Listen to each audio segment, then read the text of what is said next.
presentation that Ryan and a few other folks helped us to prepare, so if we can get that up.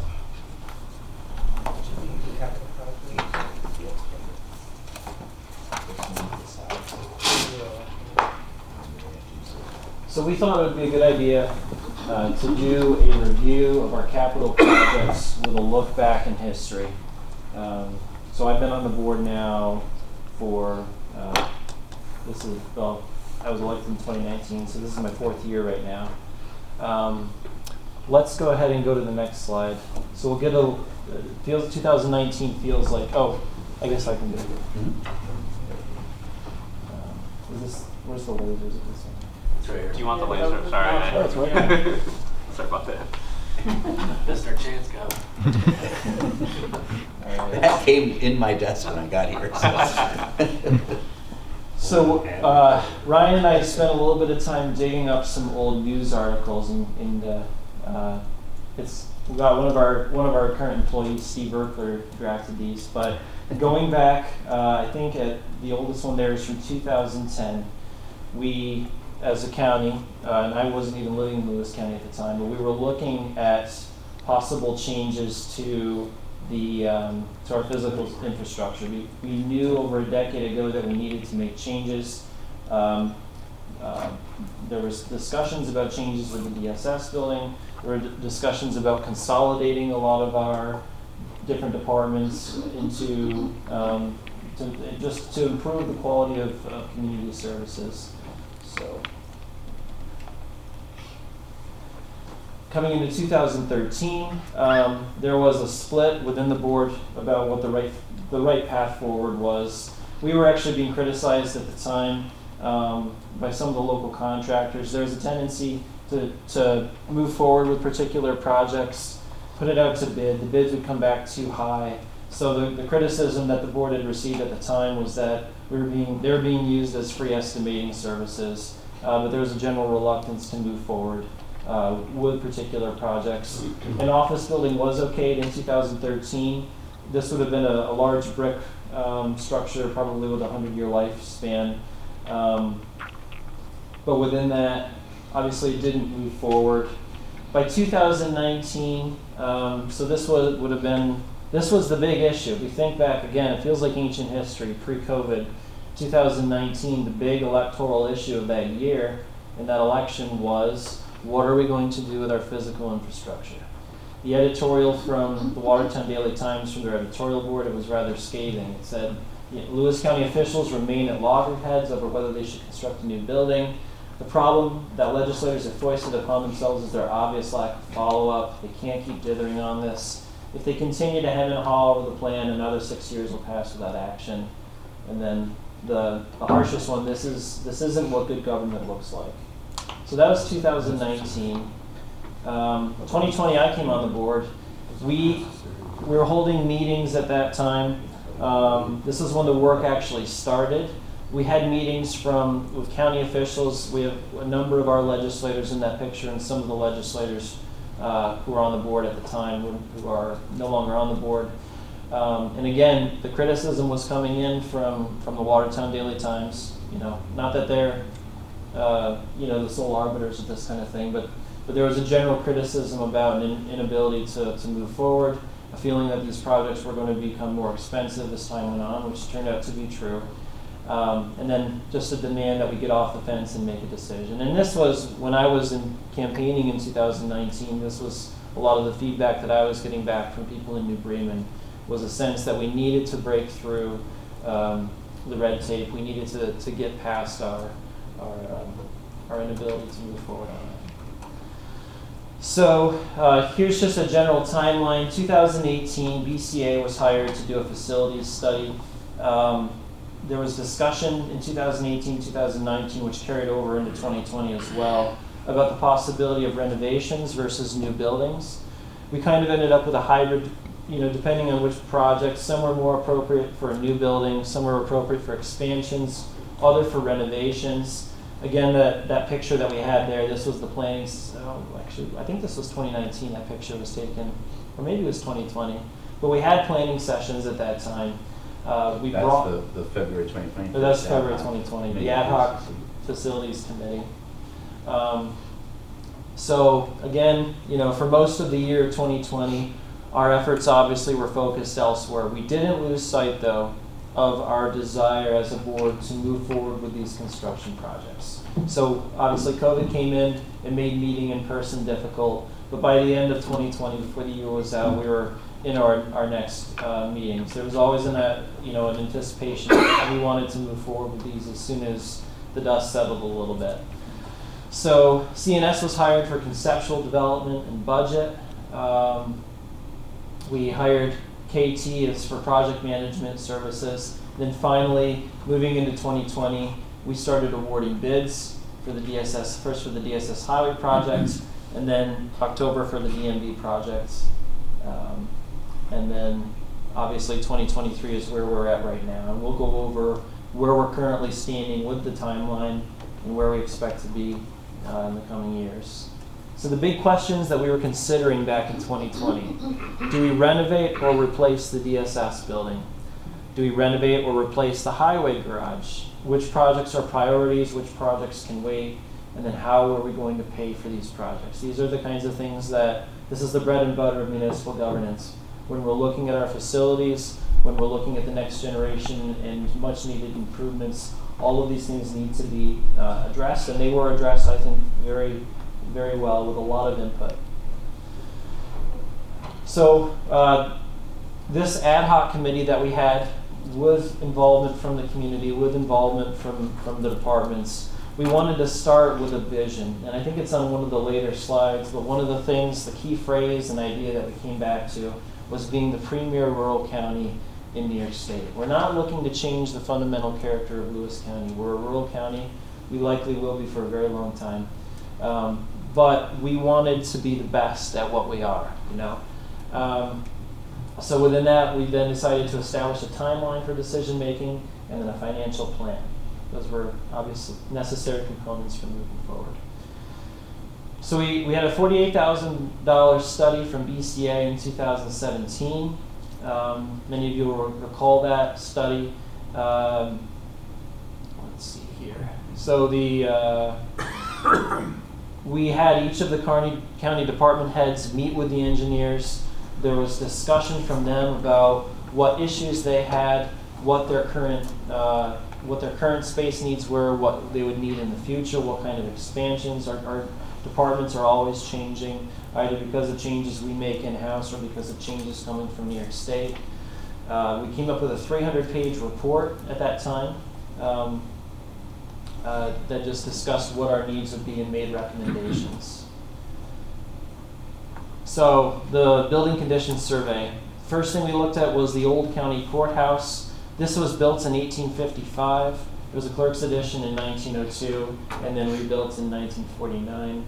And then up in the top right-hand corner of each of these slides, we'll talk. There'll be just pointing out of the original observations, things that needed to be corrected. How many of them were we able to accomplish? So the general observations there along the side. Sidewalks between the adjacent church and county parking lot were in poor condition. The exterior doors of the county clerk's office were in poor condition.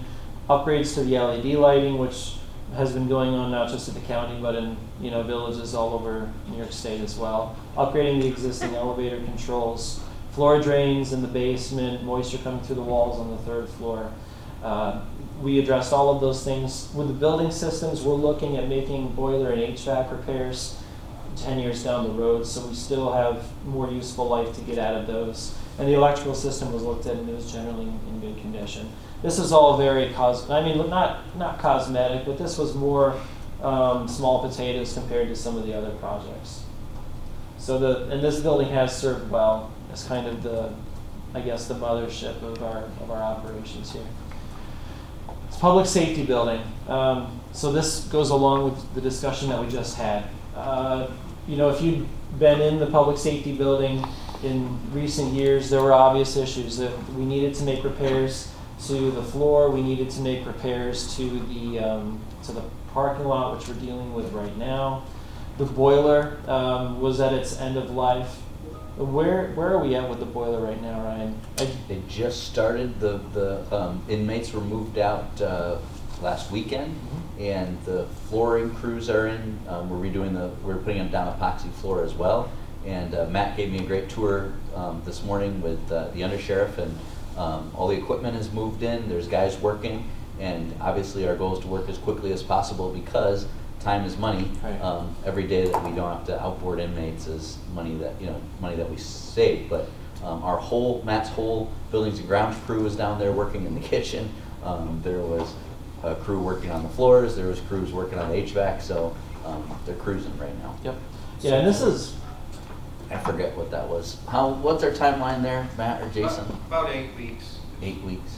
Is what we're trying to get through. We're going to overlap a little bit with the floor and the mechanical contracts to be able to try to expedite that timeline, but realistically it'll probably be about 8 weeks.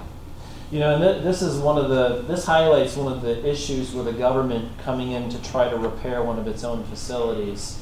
We're not like a warehouse where you can shut it down for a period of time. We have to maintain continuity of services. So when we have something like the public safety building, which needs to have repairs done, you look at the whole project and you say, now is the time to do as much as we possibly can. And that's why we've done the boiler, the HVAC, the floor, the parking. We're now looking to possibly make changes with the walk-in fridge. That's getting towards its end of life.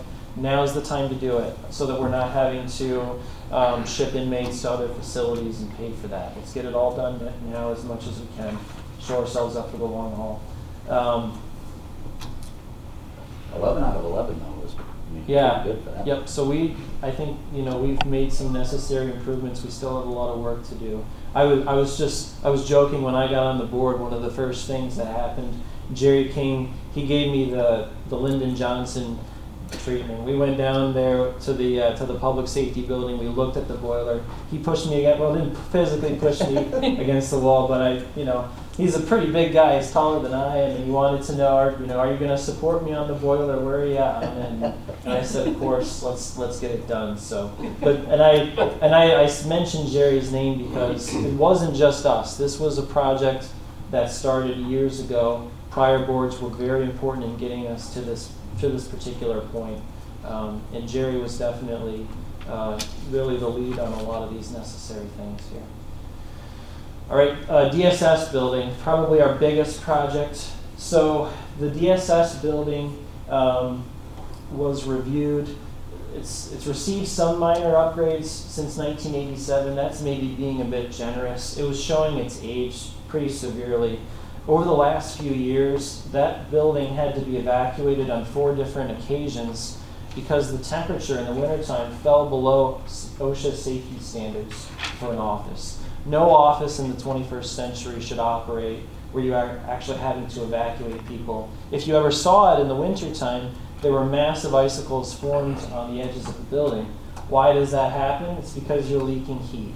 The building, so the actual HVAC system, it wasn't just that it was breaking down, it actually could not keep up with the amount of cold air that was leaking in.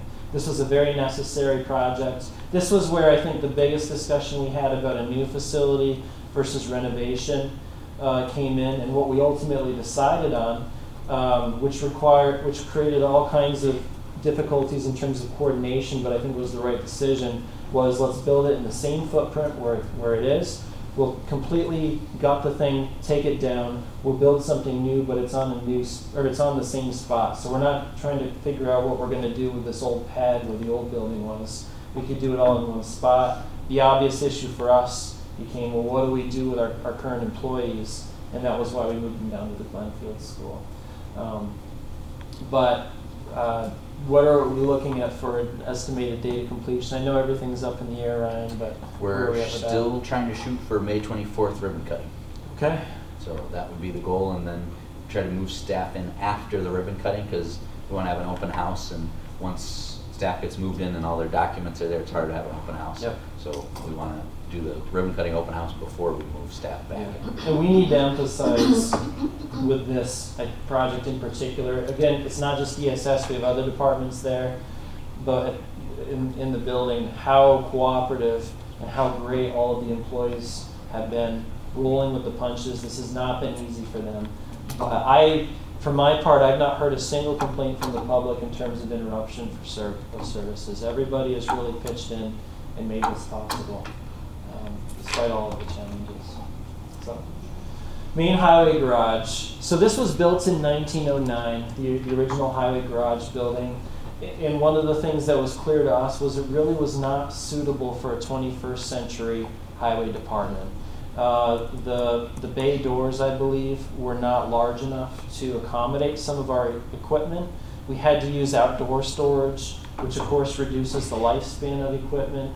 There was heat loss. I mean, we even had, quite a bit of, when we went in to do the repairs on the windows, they had to do asbestos remediation. It was just not built up to modern standards. So this has been renovated. This is in the process of renovation. We have new facilities going in down there.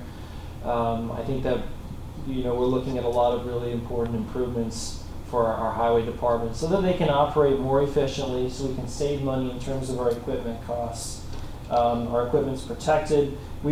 The engineers, they told us we were basically, the taxpayers were paying money to heat the atmosphere. We've completely redone the heat system down there.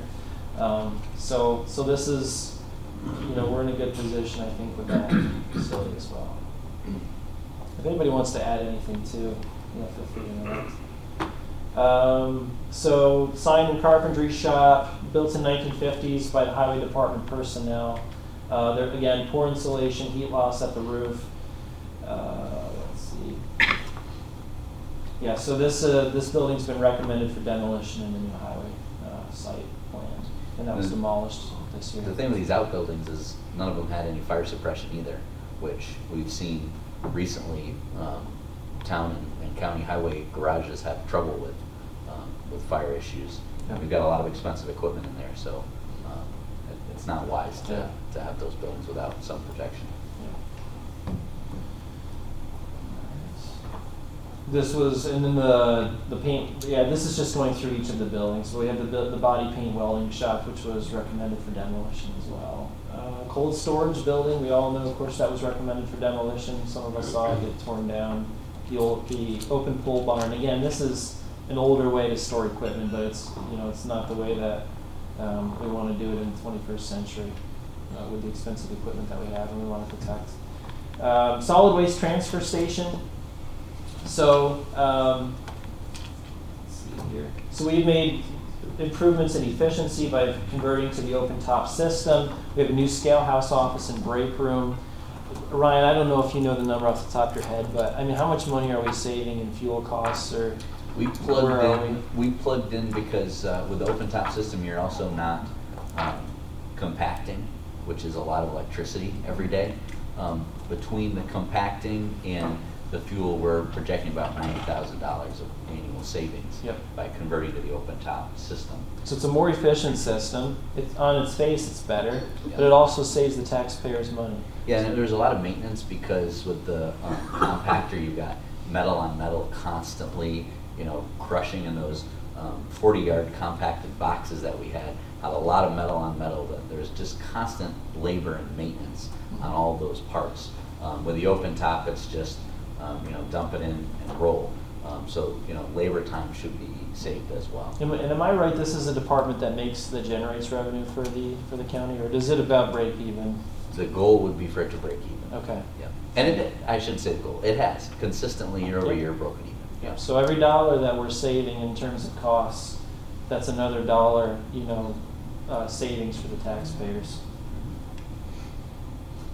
All right. So the old county courthouse HVAC system, and then the LED lights. So let's see here. So HVAC system should be modified and rebalanced in 2024, and then the LED lights. Those were replaced before I came on the board. So for the capital plan for next year, we've got the rebalanced with the new heat pumps and stuff for the building. Okay. Well, yeah, because that's one of the things. This facility has grown. Things have been added on. Departments have been brought in. The HVAC system, which I guess is some kind of central air system, it's not made to work necessarily with changes. The benefit of a heat pump system is you can set the temperature different in each different room. Is that correct? Or? I'm far from an expert on this topic, but what I do know is that with a central air system, you've got, some of these vents are for heat, some of them are for return. You can't just put a wall in between a return vent and a heat vent. You're gonna have widely different temperatures. And what we've done in the past in this building is throw up walls with really no regard for the overall HVAC. Yep. So you could have one room that's too hot and another one that's too cold and it's stuffy. And Too cold. All right. Department of Social Services. So again, we talked about this already. That facility had reached the end of its useful life, and it didn't have a long lifespan to begin with. You know, a lot of, and this is the same thing with the parking area up at the public safety building. They tried to do things as cheaply as they could, which is understandable, and we try to do that to a degree as well.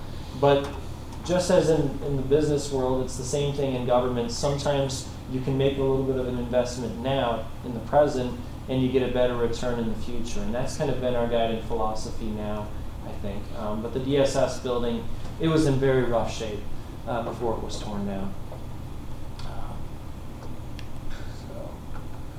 Public safety buildings, again, mechanical systems are reaching the end of their useful life, should be addressed.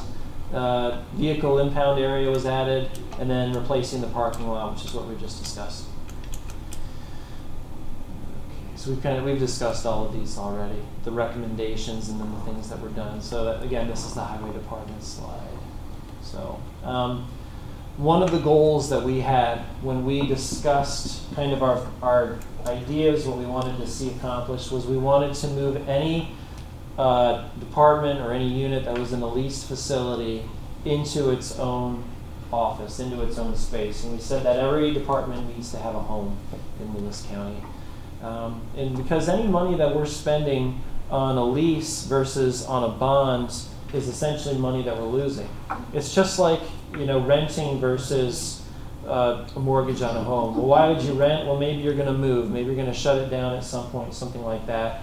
But for a county, if you can actually make bond payments instead of making rental payments, fiscally, I think it makes more sense to do that. And that was one of the reasons why we made a lot of the changes. And I think is it later on where we talk about like the DMV and everything. Okay, so I won't get into that.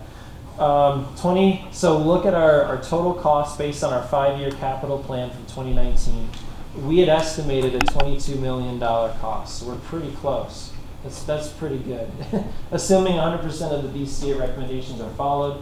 Now, obviously, there have been things where we have found unanticipated costs. There have been changes that we've made to try to do things more cheaply, or we came up with ideas. I shouldn't say we; it was our engineers and our staff who came up with ways to do things more cheaply. So we've made changes along the way, but we have tried to stay on budget. We've done a very good job of it.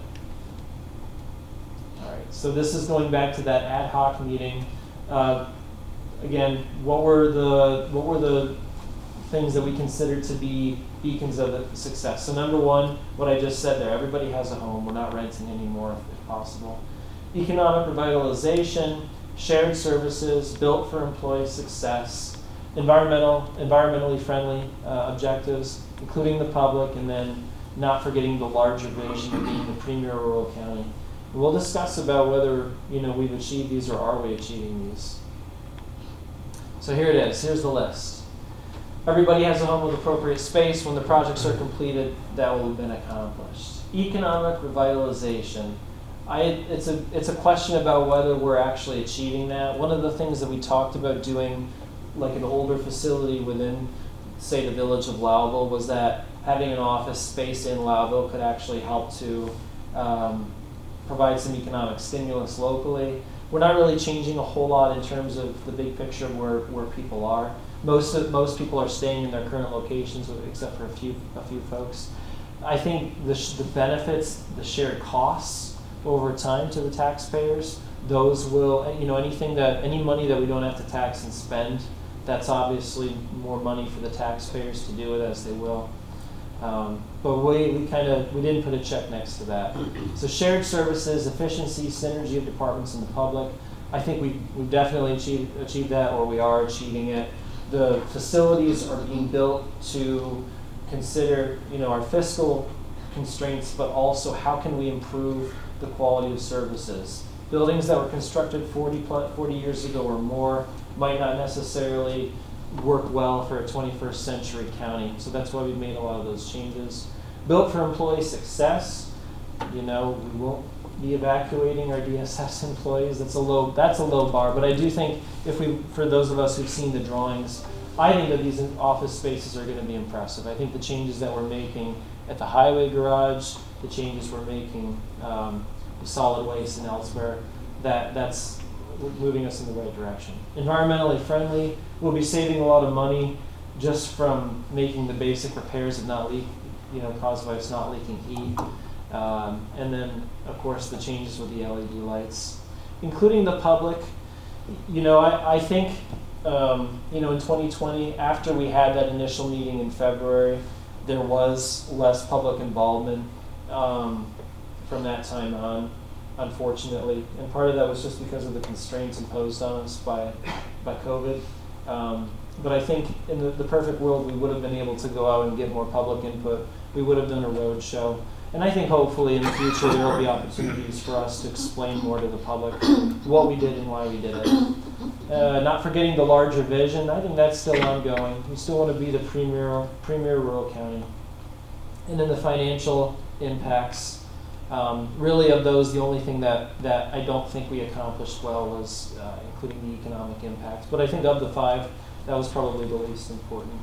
We wanted to minimize our operation costs, take advantage of state funding and federal funding too, which we've done very well. Not forgetting the Lewis County Health System.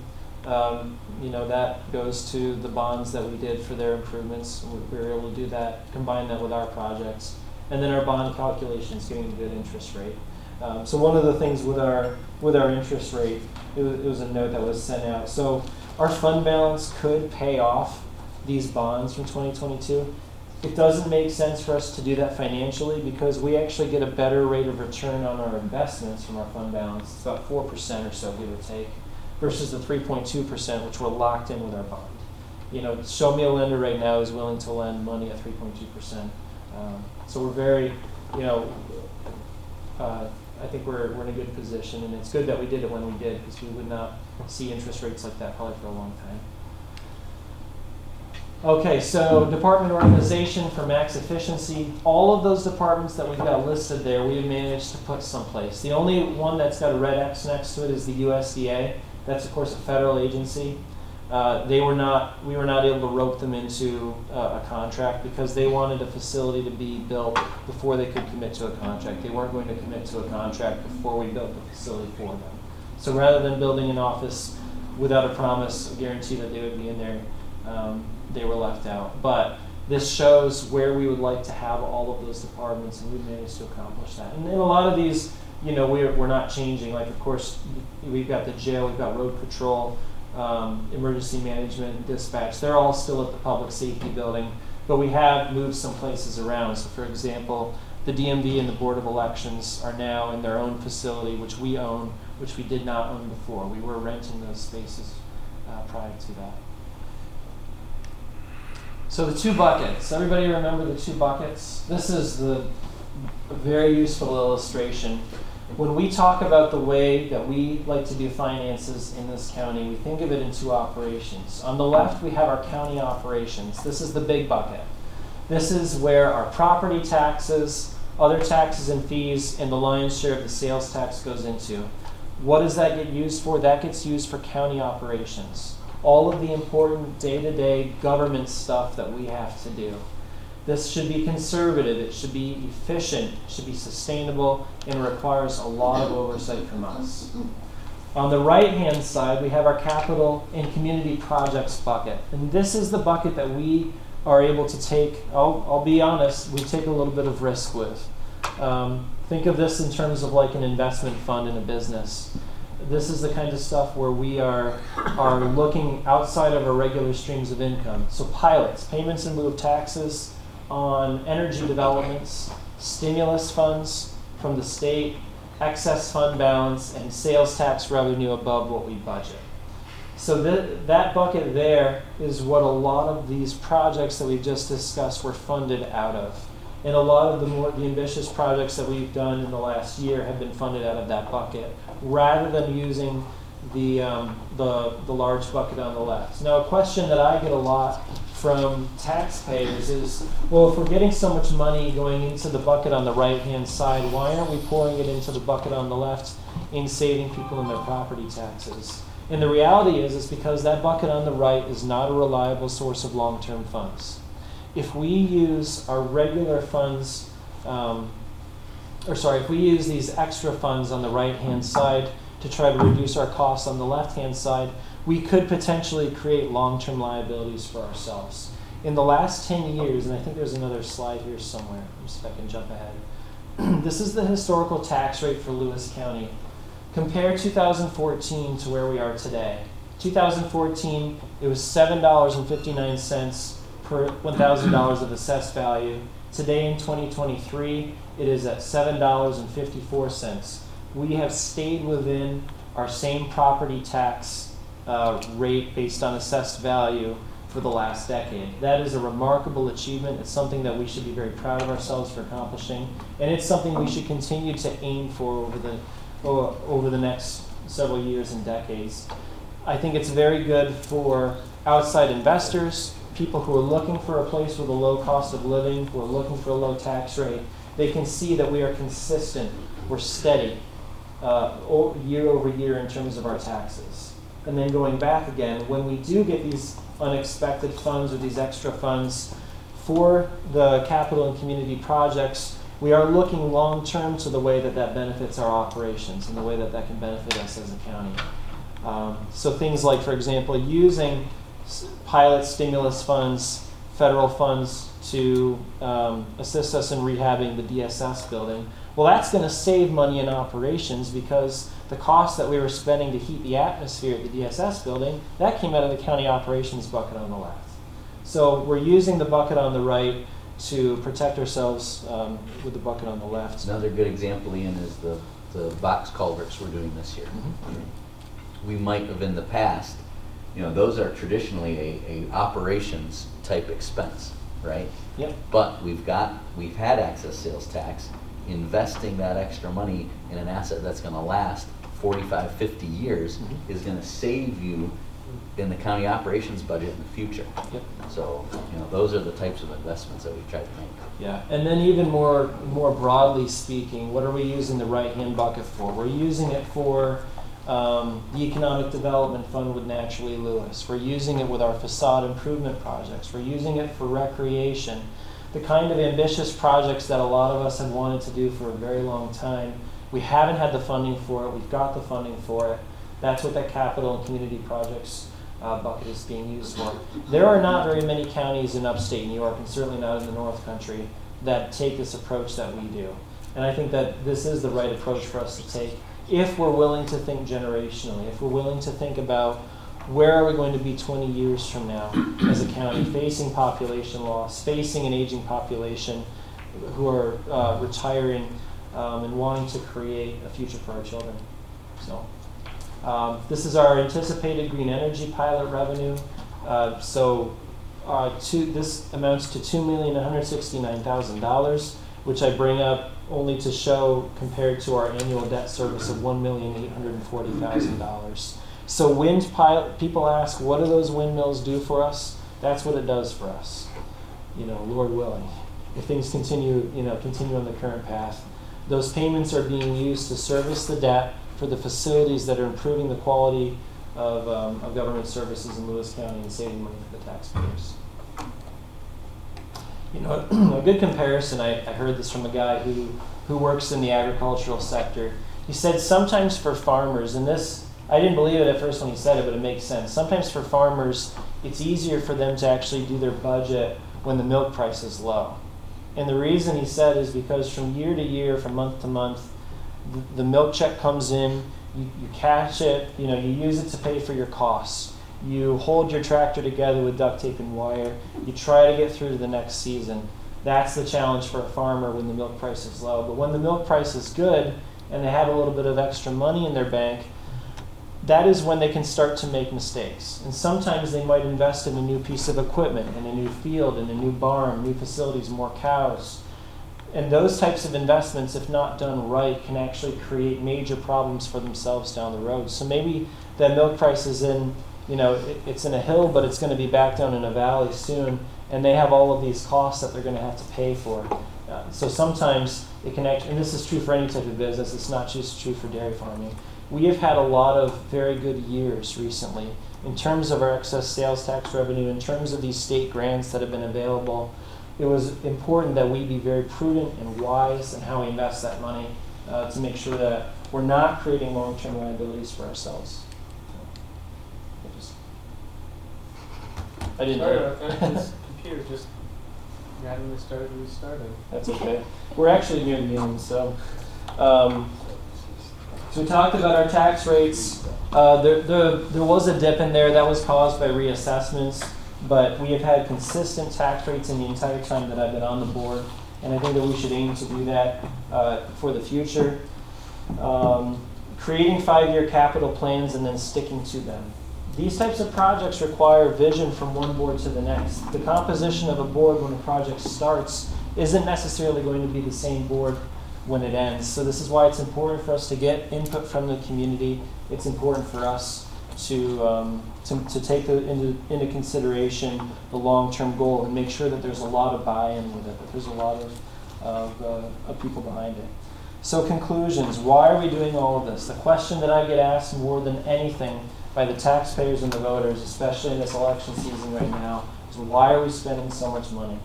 This is it right here. We're spending money now based on sources that are available to us in order to save on our liabilities down the road and also create the kind of rural community where people want to live.